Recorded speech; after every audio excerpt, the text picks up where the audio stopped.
He is Dr. Nick Rose. Dr. Nick Rose is a specialist in sustainable food systems, food sovereignty and food security. He co-founded and coordinated the Australian Food Sovereignty Alliance from 2010 to 2015, and he is the Executive Director of SUSTAIN, the Australian Food Network, a national sustainable food systems think and do network of municipalities, city and regional food alliances and organisations. SUSTAIN's mission is to design and build better food systems. Amongst other achievements, SUSTAIN has hosted 2 national urban agriculture forums in 2016 and 2018 and is the backbone organisation in 2 major food systems collective impact projects, the Cardinia Food Circles and the Melbourne Food Hub. Nick is a partner investigator on the Australian Research Council Discovery Project, strengthening food systems at the local level, which started 2019 and will go through 2021. This is led by Sydney University. Nick is also the editor of Fair Food Stories from the movement Changing the World and the co-editor of Reclaiming the Urban Commons, the past, present and future of food growing in Australian towns and cities. He has lived and worked in England and Guatemala, where he co-founded a human rights capacity building organisation. So let's make him feel welcome, please.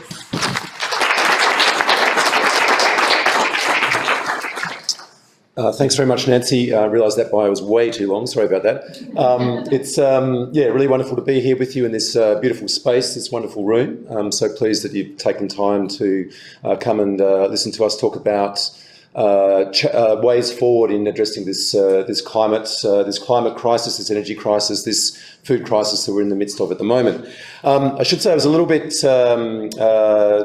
just on reflection, a little bit surprised that this session was called technical. I don't really think of myself as a technician. I think that all these issues are really bound up and interconnected and very political in many ways. Acknowledging that we are on the lands of the Wurundjeri, the Kulin Nation, and paying respects, as we all must do. I think this is brought home to us.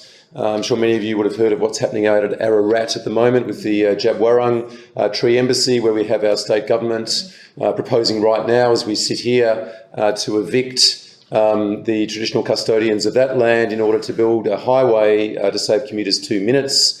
Ripping out trees that are hundreds of years old and that have a very sacred spiritual connection as birthing trees for those people. So these questions are not simply technical, they are very much political.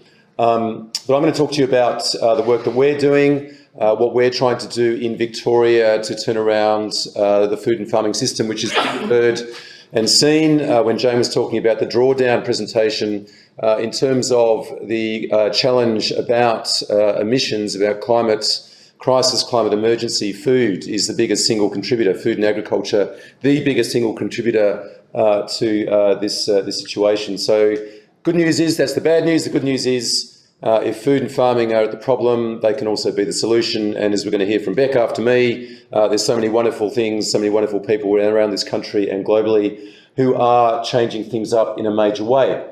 I think this is a quote that I often use when I talk about these areas because I think it really captures the moment that we're in. It's a moment that challenges us profoundly at an individual, at a community, at a societal level. We're talking about politics, economy, culture, but also, I feel, challenges us at a species level as humans. It's almost like the challenge before us is almost an evolutionary one right now. And Thomas Berry, the American ecological theologian, in his last book, The Great Work, expressed it in those terms, that we need to move from a period where we have been very destructive to the planet, to its life systems, to ourselves, to ones where we are interacting with each other and with the planet in a mutually beneficial manner, as he says. So I'm going to share with you some books, some texts that have been influential for me and perhaps many of you as well. Is this man familiar to some of you? Have you read this book? Who's read Dark Emu? Great. Those of you who haven't, I definitely encourage you to do it. I think it's an essential read for any Australian, particularly any non-First Nations Australian, because what Bruce does in that book is explode the myth of terra nullius, I'm sure you're familiar with the myth of terra nullius. This was empty country when Europeans arrived here in 1788. He's exploded that by showing that Aboriginal people lived here for tens of thousands of years and actively stewarded and managed this land in very beneficial ways, sustaining themselves, sustaining landscapes. And he makes the point there. It's going to lead into the next gentleman I'm going to introduce you to, about the idea of Gaia, I guess, the idea of natural intelligence, that there is a life force that is beyond our understanding as humans, that has been around for billions of years, that ecosystems know how to organise themselves, know how to repair themselves. If we stop stuffing it up, if we get out of the way and let them do it, let them heal the landscape, that's what they will do. So this is a point that's made very powerfully by this farmer from the Monaro district in New South Wales. Have you heard of him, Charles Massey?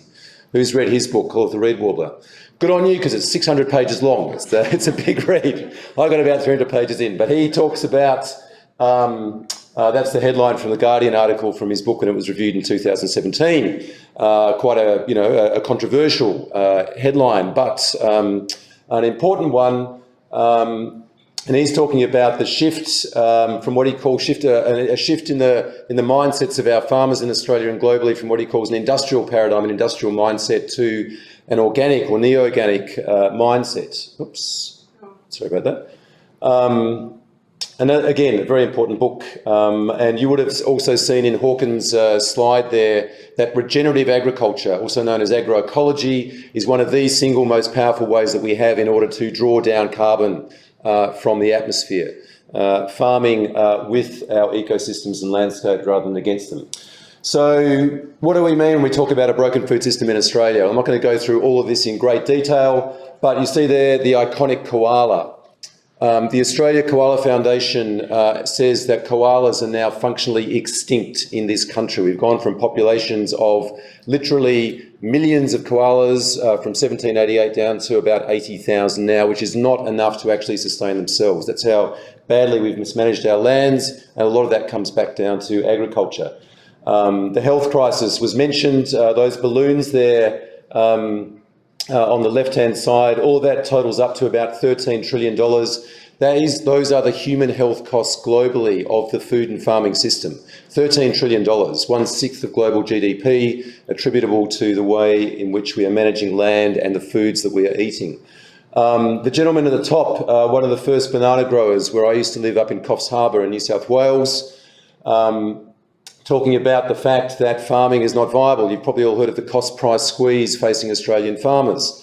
You won't really be able to read those words up there. They're from a CSIRO publication. What they say is that in 1999 to 2000, Australian farmers had to produce more than 4 times the volume to earn in real terms only just over half of what they did in 1951. Right, think about that. 4 times the volume to earn half of what they did 50 years ago. Right? That is the pressure that Australian farmers are under. That's why their rates of suicide and depression are twice the national average. That is why, according to the ABS, young people are not going into agriculture.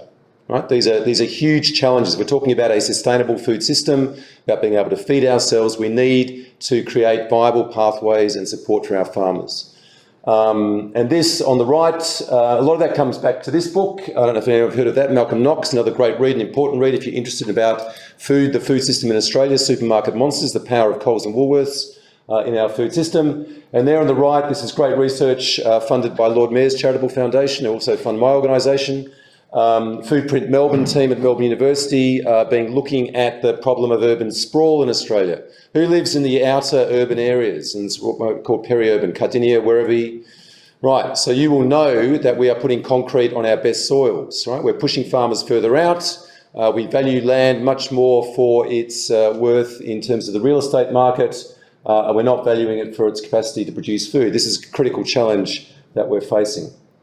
So going into a little bit more detail about that, what it looks like up there on your left is what we call Melbourne's food bowl areas, the very productive horticultural areas of this city. where right now at a population of about 5 million people, our land can produce about 40% of our food's requirements, about 80% of our healthy food requirements, of our fruit and vegetable. Fast forward to 2040 when we're 8.5 million people and we've kept sprawling outwards, that 40% will go down to about 18%. Right? So one of the key things we need to be doing is doing what they've done in Vancouver, doing what they've done in Toronto and Barcelona, and taking that land out of the real estate market, protecting it for our food security for the future. Right? That is a critical thing that we need to be doing. The Foodprint Melbourne team have come up with these, what they call a roadmap for a resilient and sustainable food bowl for Melbourne, protecting our farmland, helping our farmers to be viable, increasing water reuse from retreated water sources, nutrient recycling, and sustainable farming practices. Right? Those are 5 key strategies that we need to be supporting. Now this, in terms of like a big picture reframing, who's heard of Kate Rayworth? Yep, some of you have. Another great read, or if you don't want to read the book, watch her YouTubes. There's like, take you 7 minutes on YouTube. Donut economics, she talks about. It's a whole reframing of the economic conversation for the 21st century.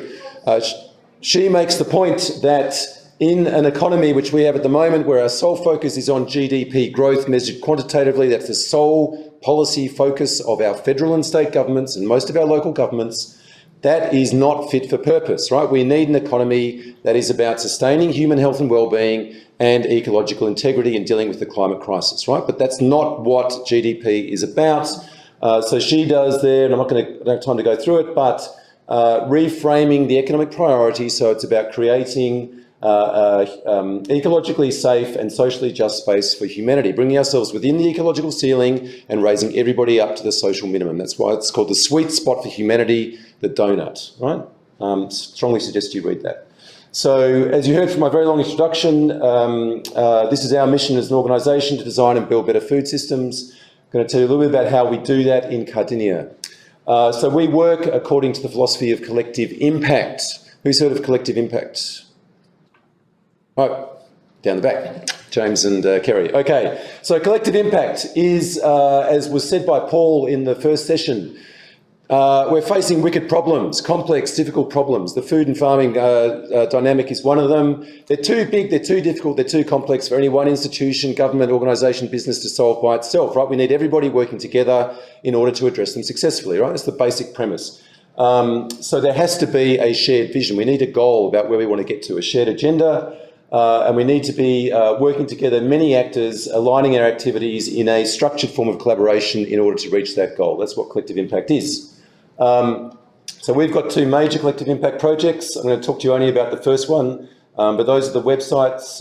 You can go and find out more about them. The Melbourne Food Hub is also an exciting project in the city of Darebin. So Cardinia Shire. Does anyone from Cardinia Shire, as a matter of interest? Right. So you will know what I'm talking about here. For those who don't, that's where Cardinia Shire is. It is one of the fastest growing urban areas in Melbourne. 5 families a day moving in there, right? So big, complex challenges that the local government are having to deal with. We are a health promotion charity. That's our focus. So this is a health project working closely with Cardinia Shire Council in particular. One of the main problems there is that for every healthy food outlet, there are 6 fast food outlets, right? The growth areas, the new suburbs in Pakenham, are absolutely saturated with fast food outlets. So we're working with Pakenham Secondary College. Within 500 metres of Pakenham Secondary College and the primary school that's there as well, there are about 15 fast food outlets, 15 within 500 metres. Right? They are actively promoting lunchtime meals. You have phalanxes of mums coming into the school at lunchtime with $5 packets of burgers and chips. Right? This is what's called an obesogenic environment. Also, Australia is the most permissive country in the world when it comes to the freedom of this industry to promote its products to children. Right? They get a totally free pass. No controls in the state government planning framework about their concentration in activity centres close to health and education settings. No controls at federal government level in terms of their capacity to market their products to children. No restrictions on the power of these companies to be sponsors of our major sporting events. If anyone follows AFL, you will know that you cannot escape the McDonald's messaging and logo, especially this time of year. All right, so that's one of the major contexts. How do we work? So in collective impact, we have what's called a backbone organisation, right? Our role is not to do everything. It is to create the frameworks and the conditions that enable many other actors from community levels, individuals, institutions, organisations to play their role in a whole of system intervention, right? That's what we do. We've been funded mainly by the local council, working with all these partners, right, across the community, including research partners, including the health service, including local producers and food businesses and others. So what have we done in the 3 years that we've been working? Well, we're proud to say that document on the left is one of the first documents of its kind at local government in Australia, a community-generated community food strategy, right? That's a major achievement. It is an 8-year plan. You can go to the Cardinia Shire Council website and have a look at it. But we've also, that's shaping the conversation, right? That is thought leadership, that's policies leadership, but we're also very much about enabling community members to get involved and to create, have I got 5 minutes? Right, great. To do things, to show what the better food system actually looks like in the ground. So I'm going to show you some of the things that we've been doing along the way. Just to say, how was this actually created? It was done in a participatory and democratic process called Kitchen Table Talks, small group discussions involving hundreds of local residents talking about their hopes, dreams and futures for a better food system for Cardinia. A bit similar, I think, to what Vanessa was saying about creating community-generated zero carbon plans, only this time applying it to the local food system. So that is the process that we went through. It was done to a council deadline. Ideally, it would have been a bit longer than that, but we managed to do it all within 1 year, and now we're in the phase of implementation.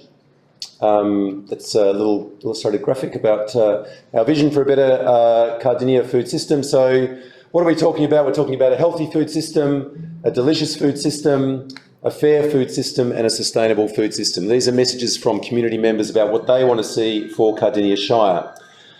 It is a systems level intervention, right? So there's going to be multiple points of intervention, from the individual to the interpersonal and social networks to institutional interventions, places where we work, in schools, businesses, clubs and recreation centres, through to the community, to our natural and built environment, and then to public policy, to embed this in both council, state and federal policies to have population-wide impacts, because that's where we want to get to. So we've got 5 key strategies, 67 separate actions, 20 different institutions and organisations that have committed to this and working with us over the next 8 years. So growing a vibrant local food economy. What are some of the things that are happening here in terms of enabling people to access fresh local food, supporting local growers and food businesses? Things like this, the United African Farm, and that farmer up at the top right, Vicky Jones, a 4th generation dairy farmer in Longwarry. She has made available an acre of her land for 30 families from 10 different African migrant groups to go there and to work that land and grow culturally appropriate foods, right, and build a future for themselves. And they have spoken about the spiritual significance of that, not just that it is a place for them to access fresh food, but it's a place for them to feel welcome, to feel belonging, to feel a sense of inclusion, and that they are making a contribution to Australian society. These are serious barriers that migrants face, many difficulties, particularly from African countries, and actually feeling included in Australia. The Community Grocer, a great initiative that is a pop-up affordable fresh food market, making fresh fruit and vegetables available to people on low and fixed incomes at prices 30 to 50% lower than what they can get in supermarkets. Farm and Food and Directory, this is mapping what's already going on in Cardinia and making it available to local residents. Those folks down there in the bottom left, that's Farmer Incubator. They're about supporting young people to go into agriculture through an initiative called the Pop-Up Garlic Farmer Program. Community events, bringing people together to talk about these issues. That's a film screening about Farmers the Next Generation that was held in last December. Enhancing food skills, knowledge and culture. What are some of the things that are happening there? Well, right now we've just launched with the Country Women's Association a series of pop-up community kitchens to start rebuilding skills, because part of the problem is that people have forgotten how to cook, and being able to cook and being able to make healthy, affordable meals is a real need. And then working at the advocacy level with groups like Parents' Voice, who've just this month launched their Parent Change Makers program. And I've got a wine, come up. 1 minute? 2 minutes, thank you. All right, then reducing food waste. So you would have seen again in the drawdown slide, food waste, one of the biggest single contributors to emissions, a critical challenge, but a huge opportunity in terms of composting, and then building capacity across the community, because this has to be community owned and community driven, right? It's no good if it's just top down. It works with council working together with community. So there's just been a community composting hub launched at Pakenham Living and Learning, where our community engagement coordinator Max is championing that, and then working in partnership with research partners like Monash University, doing a baseline on levels of food literacy in Cardinia Shire Council. This is what it looks like as a structured project. Us as the backbone, multiple funders, including the council, a governance process with a strategic steering group, then community solutions, various partners, network building. Some quick reflections. Local government leadership is really, really important. Collaboration across sectors is also very important. Communications, building and telling the story is absolutely vital. We need to track what we're doing through shared measurement and evaluation, and we need tangible touch points and events all the way along where people can actually get involved and taste, see, smell and touch what the better food system looks like. I'm just going to ask for your indulgence for one last minute, and happy to take questions on this. This is what's happening at local government level in Victoria right now, but we need to scale it up. We need to get state governments involved in this kind of approach, and here is where it's happening at a world level. East coast of the United States in Vermont, backed by state government legislation, a 10-year collective impact project with 25 different goals across the food system. And this is what they've been able to achieve. Thousands of jobs, hundreds of new businesses, putting a real dent in levels of food insecurity and rebuilding their local food economy and returning viability to farmers. They are one of the few places in the world where the average age of farmers is going down, not up. Right? That is proof in the pudding in terms of how you actually get to a place where we need to be in terms of tackling these major changes. And I'll just leave you with that quote from their Secretary of Agriculture, the equivalent of our Minister of Agriculture. These are the people that we want to engage and support this conversation. I'll leave it there. Thank you. Thank you.